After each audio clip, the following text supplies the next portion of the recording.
Alam mo, kapag bumalik ako sa mga alaalang pagkabata ko sa probinsya, parang kahapon lang ang lahat. Yung simpleng buhay, yung bang mga bagay dati, Madi, na hindi mo pinapansin pero ngayon, namimiss mo na. Madi, tuwing umaga, gigising ka sa tilaok ng manok at hindi sa alarm clock.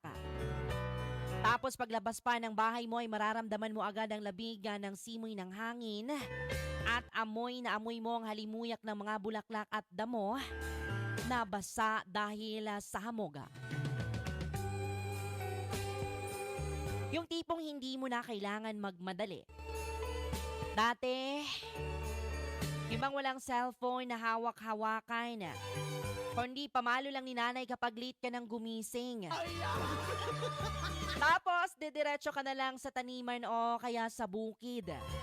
Hindi pong mag-harvest ka na lang ng prutas o gulay, mga kaibigan. Laging may mga alagang kambing o mga hayop